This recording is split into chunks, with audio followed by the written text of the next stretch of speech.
የወዲት ጉዲት ተዋረደች። ወንድዬ ወይኔ ያንን ቃል የተናገርኩበት ቀን የተረገመ ይሁን አለ። ምክንያቱም ስለ የወዲት ከአስከፈ አወቀ። የወዲት ለካ የጭቃሾ ነበርሽ እናቴን ከላይ እኔ ስኖር እያስመሰልሽ ለካ እናቴን ስትጎጃ ትኖረሻል ብሎ የወዲትን እንግዲህ ወንድዬ መግቢያሽን መውጫሽን ነው የማሳጣሽ ብሎ ተነስቶባታል ማለት ነው። በህልሟ ያየችው ነገር በእውኗ ቅዠት ሆኖባታል። እንግዲህ ወንድሟን በጥፊ አጮሏታል ማለት ነው። ለምን ፀሐይን ተናገርሽ ብሎ እናቷም እንግዲህ አይንሽን ላፈር እያለቻት ነው። ምክንያቱም ካሜራ እኮ ገጥማች ባለጌ አለም የምትባል ካሜራ እንደገጠመች አሁን ስታወራ ለፀሐይ ስታወራ ሰማኋትኝ። እሻውን የት እንደገጠመችው በምን ማወቅ እችላለሁኝ? አሁን የቀረኝ መርዙን የምታስቀምጥበት ቦታ ነው። ሌላውን ሁላ አይቼዋለሁ ስትል ሰማኋት። አሁን አንጠልጥዬ እዚህ አመጣታለሁ፣ እንዴት አድርጌ እንደማስለበልፋትን ያውቃለሁ እያለች የወዲት ይህንን ስትፎክር ከዛ ፀሐይ ሰማች ማለት ነው። ፀሐይ ደግሞ ወስዳ በጣም በሚገርም ሁኔታ ማለት ነው ለዓለም እንዳታገኝሽ ተደበቂ፣ አሁኑኑ ወስደሽ ካሜራውንም ያለበትን ቦታ ቀይሬ ወይም ደግሞ አውጥተሽ አሁኑኑ ለወንድዬ ስጪው አለቻት። እሷም አውጥታ ለወንድዬ ሰጥተዋለች ማለት ነው። ወንድዬ ያን ካየ በኋላ አይንሽን ላፈር ብሏታል የወዲት። በዛ ላይ ደግሞ ልጁም ውሸት ነው ስትል የተናገረችውን ሁሉ አንድ በአንድ ዓለምም ፀሐይም ለወንድዬ ነግረውታል ማለት ነው። ማሚም በጣም ነው የሚያሳዝኑኝ እኔ በነገራችን ላይ የወንድዬ እናትም አይ ልጄ አንተ እኮ መስሎ ነው ቀይ ስር የተሰራው ለእሷ ነው፣ እሷ ስለጠገበች ነው አሁን እኛ የምንበላው ያለችው ሁሉም ነገር ውሸት ነው። እስኪ ካሜራው ላይ እየው። እቺ የተባረከች ልጅ በብሯ በገንዘቧ የገዛችልኝን እንቁላል እንኳን እንክታርጋ ነው የበላችሁ። ቆዩ ልጄ እንዴት ነው የማይገባ? ለምንድን ነው የማይገባ ሴራዋ ብለው ማለት ነው። ማሚ በጣም ነው ያዘኑት። እንግዲህ የወንድዬ እናት በጣም በግርምት ነው ሲመለከቱት የነበረው። ምክንያቱም ልጄ እንደዚህ ልብ ይገዛል ብለው አላስቡም ነበረ። ምክንያቱም ምን እያለ ነበር? እንዴት አይነት መልካም መሰለች፣ ለምን እሱ ፊት ታስመስላለች። እንግዲህ ወንድዬ የተሸወደበት ምክንያት እሱ ፊት ሲሆን ምንም ነገር መጥፎ ቃል ካፉ አይወጣም። በጣም ጥሩ በጣም ጨዋ ነው የምትሆነው። ልክ እሱ ዘወር ሲል ወደ ስራ ሲሄድ መሶቤ ጎደለ፣ እናንተ ያለ መብላት ሌላ አታውቁም። ቆይ አሁን ለሷ ጥሬ ምስር ምን አንሷት ነው? ሽሮ ምን አንሷት ነው? የምን ቀይ ስር ነው? የምን ማሞላቀቅ ነው?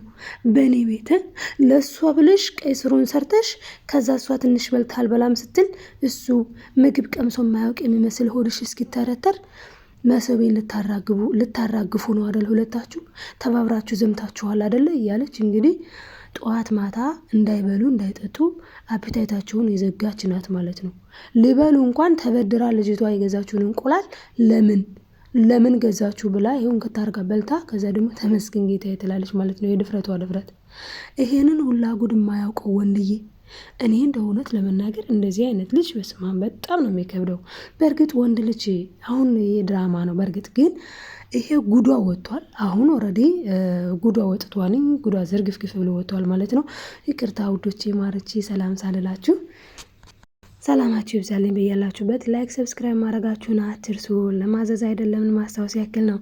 እና እንግዲህ የወዲት ነገር መቼም መብሰልሰል ነው የኛ ነገር እና ወደ ሰው ወደ ገደለው ገባሁኝ ማለት ነው። እና እንደው ይሄ ድራማ ነው፣ ግን እውነታ እንደዚህ አይነት ወንዶች አሉ እውነት ለመናገር።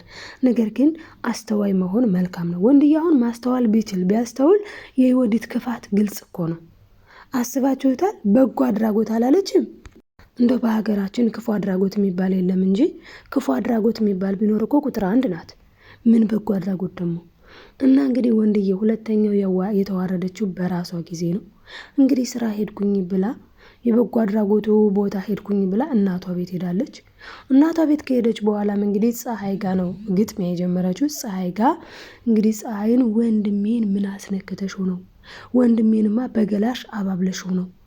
ወንድሜን ቆይ ምንድነው ያልሽው? እኔን እህቱን እንዳይሰማ ያደረግሽው ምን ብትነግሪው ነው? ምን ብትዩ ነው? በእርግጠኝነት በገላሽ ነው እያለች እንግዲህ የሌላትን ስም ልጅቷን ስም ስትሰጣት ተሰምታለች ማለት ነው። ሌላው እንግዲህ ታዲያ ምን እያለች ነበረ ማለት ነው? ዓለም እኔ አሁን ላይ እያጋለጥኳት ነው። ደግሞም አሁን ላይ ለወንድዬ ብቻ ነገሬ አሁን ኦልሬዲ ካሜራው ብዙ ቦታ ነው የተቀመጠው በነገራችን ላይ እና ለወንድዬ ብቻ ነገሬ የማቆመው ነገር አይደለም። ከዚህ በፊት ለወንድዬ ብቻ ማነገሬ እኮ ከዚህ በፊት ሆርሞኑ ነው እንትኑ ነው ብላ ተመልሳ የለ እንዴ? በአሁኑ ግን እንደዛ ብላ እንድትመለስ አልፈቅድላትም። የማደርገውን እኔ ያውቃለሁ በማለት እንግዲህ እሺ ምን ልታደርጊ ነው ታዲያ ስትላት አለም እኔ ለፖሊስ ነው አሳልፌ የምሰጣት የሰው ነፍስ ልታጠፋ ስትል መርዙን ስትጨምር የተቀረጸው ቪዲዮ አለ። አሁን የሚቀረኝ መርዙን ያስቀመጠችበት ቦታ ነው። መርዙን ያስቀመጠችበትን ቦታ ብቻ ላግኘው እንጂ እንዴት አድርጌ ለፖሊስ አሳልፌ እንደምሰጣትን ያውቃለሁ። እየሰለልኳት ነው ብላ ነበረ። እናም እንግዲህ ሰልላት ቦታውን የመርዙን ቦታ ማውቃለች። መርዙ ያለበት ቦታ ታውቋል ማለት ነው። አሁን ላይ ታዲያ ወንድዬ አለም ለምን ለእኔ ቅድሚያ አልነገርሽኝም እያለ ይገኛል። እሷ ለእሱም ነግረዋለች፣ ሰጥተዋለች ካሜራውን ኦልሬዲ። ግን ደግሞ ሪዘርቡን ወስዳ ለፖሊስ ሰጥታለች። አሁን ላይ ፖሊስ እየፈለጋት ይገኛል ማለት ነው የወዲት ጉዲት ደግሞ ይሄን ሁላ ጉዷን ቤት ውስጥ እየተፈጠረ ያለውን አላወቀች። ጀግኒት እናቷ ቤት ሄዳ ሰው ጋር እየገጠመች ትገኛለች። በዛ ሰዓት እንግዲህ ወንድሟ በጥፊ አጭሎ ጥሏታል። ይገባታል በእውነቱ ማለት ነው። እንግዲህ የቀጭም ቀጭ አለው። እሷና እናቷ ክፋታቸው እስካሁን ድረስም አለቅ ብሏቸዋል። ወንድዬ ታዲያ እህቴ ተይ ዮዲ ተይ፣ ጥሩ አይደለም። እኔ እኮ ደከመኝ፣ በቃ ክፋት ሰለቸኝ። ምንም የሚጠቅመው ነገር የለም ከክፋት እስኪ ምን ተጠቀምን? ምን አገኘን? ተይ ዮዲዬ እያለ የለመናት ነበረ። ነገ ጠዋት ወንድም የለምነው የነበረ ትያለሽ፣ ማትወጪ ጉድጓድ ውስጥ ትገቢያለሽ። ተይ ዮድ ተይ እያላት አልሰማም ብላለች ማለት ነው። እንግዲህ በቆፈረችው በትልቁ ጉድጓድ ራሷ ወድቃ ቁጭ ብላለች። እንግዲህ ጉድጓዱ ምንድን ነው? የባሏን እናት እያሰቃየች ጊዜዋን ማሳለፍ ነበር የፈለገችው። የባሏን እናት ማሰቃየት ደግሞ ምን ያክል ዋጋ እንደሚያስከፍል ታይቷል፣ ግልጽ ሆኖ ማለት ነው። ለምን ማሚ እየነገሯት ነበረ። ታይ ልጄ ወልደሽ አልጨረስሽም እኮ ገና እንኳን እንዳላለችም እንኳን መጨረስ። ታይ ልጄ ታይ ብትባል እምቢ አለች። ትልቅ ሰው ያዘነበት ሰው ደግሞ ጥሩ አይደለም። እውነት ለመናገር በእውነት ጥሩ አይደለም። ይህ ሰው አይደለም ትልቅ ሰው እንደው ማንኛውም ሰው ሲያዝንብን ጥሩ አይደለም። እና እንግዲህ በጣም በሚያሳዝን ሁኔታ አለምን ማለት ነው ፀሐይ ለማየሽ ምን ልትሰሪላቸው ነው ስትላት እንቁላል ልሰራላቸው፣ ይኸው እንቁላል ልሰራላቸው ብር ተበድሬ ሽንኩርት ቲማቲም ገዝቼ ቆንጆ አድርጌ እሰራላቸዋለሁ ብላ እንግዲህ አለም እውነት ለመናገር እዚህ ጋር ተናግራ ነበር። የወዲት ድጋሜ ብትበላባቸውስ ብላለች። ኧረ አሁኑኑ ሰርቼ አሁኑኑ እሷ ሳትመጣ ነው ሰርቼ የምሰጣቸው ብላ እሷም እንግዲህ ምስኪንዬ ብሩን ተበድራ ድፋ ቀና ብላ ሰርታ እማዬ ይምጡ ብሎ ብላ እጅ አስታጥባ ግብት ሲሉ ወንዲት ከየት መጣች ያልተባለች የወዲት በጌታ ጥርግ አርጋ በልታ እንግዲህ ጥርግ አርጋ በልታ ባዶ ትሪ እንቁጠቡ ብላ ሰጥታለች። በጣም ነው የሚያሳፍረው። ታዲያ የዚህ ሁላ ግፍ ምን አደረጋት? አሳልፈው ለፖሊስ እንዲሰጧት አስገደዳቸው። ምክንያቱም ጅብ ናት ጅብ። በቃ ቤት ውስጥ ምን ተሰራ፣ ለምን ተበላ፣ እንዴት ሆነ? በቃ እንግዲህ ወንድዬ ጅሉ ግን ለእናቱ ምን እያለ ነበረ? ውይ የለችም እንደ ይወድ የለችም እንደ ሲል ማሚ ደግሞ የለችም፣ አዎ የለችም፣ መቼ ቁጭ ብላ ታውቃለች ብለውት ነበረ ማለት ነው። ታዲያ እሱ ደግሞ አዎ መቼ ቁጭ ብላ ታውቃለች፣ ለሰው እንደለፋች ነው እኮ፣ ለሰው እንደደከመች ነው እኮ። አሁን ደግሞ በጎ አድራጎት ድርጅት የጀመረችው ስራ አለ ብላለች። እዛ እየተመላለሰች ይኸው በቃ እኔ እኮ ወድሽ ውስጥ ያለው ህፃን ለራስሽ እንኳን ባታስቢ ለልጃችን አስቢ ብላት ይሁን ቢያለች። በቃ ለሰው እኮ ወይኔ ማዬ አንቺን እኮ ስትወድሽ እንዴት እንደምትደክምልሽ እኮ ይላሉ ማለት ነው። እንግዲህ ማሚም ግን ቆይ እውነት በጎ አድራጎት የሚለውን ስራ አመንካት ሲሉ ጊዜ አዎ ማዬ የወዲት እኮ ውጫ ነው እንጂ የሚያናድደው ውስጧ እኮ እርግብ፣ ነጭ እርግብ የዋህ እኮ ናት። በቃ ነጭ እርግብ ማለት እኮ ነው። እውነቴን ነው ማዬ እውነቴን ነው ብለዋለኝና እንግዲህ ማሚማ አውቃለሁ እርግብ ናት እንጂ ትክክል ብለዋል። ታዲያ እሱ እማዬ አንቺ ግን በቃ ያኔ የድሮውን ቂም ይዘሽ እስካሁን ድረስ ለምንድን ነው እንዲህ ያላቸው? ባይሆን ጥሩ ከሆነች አንተ ካመንክ ንስሐ እንድትገባ ነገራት ስላሉት ነው። እንግዲህ ሰው እኮ እኔ በጣም የሚገርመኝ ነገር ማለት ነው ይሄ ድራማ ላይ ነው፣ ግን በእውነት ታሪክ የሚሆን ነገር አንድ ነገር ልንገራችሁ። እኔ አንድ ሰው ነበረና ወንድምዬ በጣም ይታመማል ልጁ ማለት ነው። በጣም ብዙ ይታመማል። ምን ይላልና ወንድሜ እባክህ ንስሐ ግባ፣ ንስሐ እኮ ጥሩ ነው፣ ንስሐ ግባ ስለው እንዴ ስሰርቅ አይተሽኛል፣ ስቀጥፍ አይተሽኛል አለኝ ማለት ነው። እና አሁን ደግሞ እሱ ንስሐ ትግባ ነው ያሉት። ንስሐ በነገራችን ላይ የነፍስም የስጋ መድኃኒት ነው እና ንስሐ ትግባ ይሉታንኝ። እስካሁን ድረስ አልረሳሽላትም ማለት ነው።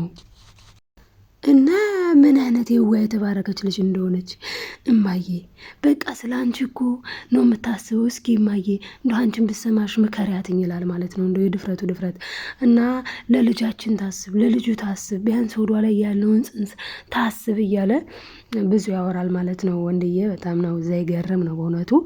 ታዲያ እንግዲህ ማማም ምንም ማድረግ አይችሉም፣ ዝም ብለዋል። ሆድቻለው ልጄ አንተን ይመች እንጂ እኔማ ለምቼዋለሁኝ፣ እኔማ ቁጣዋንም ስድቧንም ሁሉንም ለምቼዋለሁ ብለው እንደዚህ እናት እየተሰቃየች ልጅየው ልቡ ታውሯል ማለት ነው በፍቅር። በጣም ነው የሚያሳዝነው ማለት ነው። እንግዲህ ቀጣይ ምን ሊሆን ይችላል ስንል እንግዲህ ቀጣይ ሊሆን የሚችለውን ነገር ማሰብ ነው ማለት ነው። እንግዲህ በቀጣዩ ሊሆን የሚችለው እንደተባለው ማለትም አለምም እንዳለችው ፀሐይም ማሚ ማለት ነው ካሜራውን ለፖሊስ ኦልሬዲ አለም ሰጥተዋለች። ስለዚህ የዮዲትን መታሰር እንጠብቃለን። ቀጣይ ክፍል ዮዲት ታስራ ነው የምንጠብቀው። እንጠብቃለን በተስፋ ማለት ነው። የዮዲት ጉድ እውነት ለመናገር መጋለጥ አለበት። ዮዲት ቆይ ለምንድን ነው እንደዚህ እያደረገች ያለችው? ለምንስ ይሄ ሁሉን ነገር እያደረገች ዝም ተባለች? ማለት አውቆ የተኛ ቢቀሰቅሱት አይሰማም አሉ። ወንድዬ አንዳንዴ እኔ በጣም ነው የሚያበሽቀኝ ማለት ነው። አሁን እሱ ቀይ ስሩን እየበላ እያለ እንኳን እኮ ማይ ላጎርስሽ ብሎ ምልስ ያደርገዋል ማለት ነው። እና አንዳንዴ እንዲህ አይነት ወልፎ ልጅ አይጣልባችሁ፣ በጣም ወልፎ ነው ማለት ነው። እና እንደዚህ አይነት ወልፎች ልጆች አሉ። ይሄ ድራማ መሆኑን አኔ በእውን በሪል ላይፍም ግን እንደዚህ አይነት ወልፎ ጅላጅል ወንዶች አሉ ማለት ነው። እንደዚህ መሆን የለባችሁም ወንድሞችዬ። እህቶችዬም ደግሞ ተንኮል እኮ ለማንም አይጠቅምም። አሁን የወዴት መጨረሻዋ በጣም የሚያስጠላ ነው የሚሆነው። ስለዚህ ሁሉም እየሰራውን ያጭዳል። ስለዛ እንደ ዮዲት ከመሆን ይሰውረን። እንደ ዮዲት የሆናችሁ ደግሞ ካለ እንደው አይኖርም፣ ለነገሩ አይኖርም። እንደው ካለ ግን ማስተዋሉን ያድለን ለሁላችንም ማለት ነው ውዶችዬ። ላይክ ሰብስክራይብ ማድረጋችሁን አትርሱ። ሼር እያደረጋችሁ ለምታበረታቱኝ፣ ሀሳብ አስተያየታችሁን ለምትሰጡኝ ከልብ አመሰግናለሁ። እስኪ እናንተ ምን ተሰማችሁ? እኔ በዮዲት ላይ የተሰማኝ ነገር ቢኖር እንደው በጣም ይሄ ለሰው መጥፎ መሆን አስቡት እንግዲህ አሁን እኮ ኦልሬዲ ባላግብታለች መውለድ እኮ ትችል ነበረ። ግን ለሰው መጥፎ ከሆናችሁ ዘርም ከፈጣሪ ነው ሁሉም ነገር እና እንድትዋሹ ሁሉ የሚገፋፋው ምንድን ነው? የልብ ቀናነት ሳይኖር ሲቀር ነው። እና ሁላችንም ልባችን ቅን ያደርግልን ፈጣሪ። እስኪ እናንተ የተሰማችሁን ሀሳብ አስተያየት ጻፉልኝ ማለት ነው። ተወዳጆች አብራችሁ ስለነበራችሁ ስለምታበረታቱኝም በጣም አመሰግናለሁ። ባይ ባይ ውዶችዬ፣ እወዳችኋለሁ።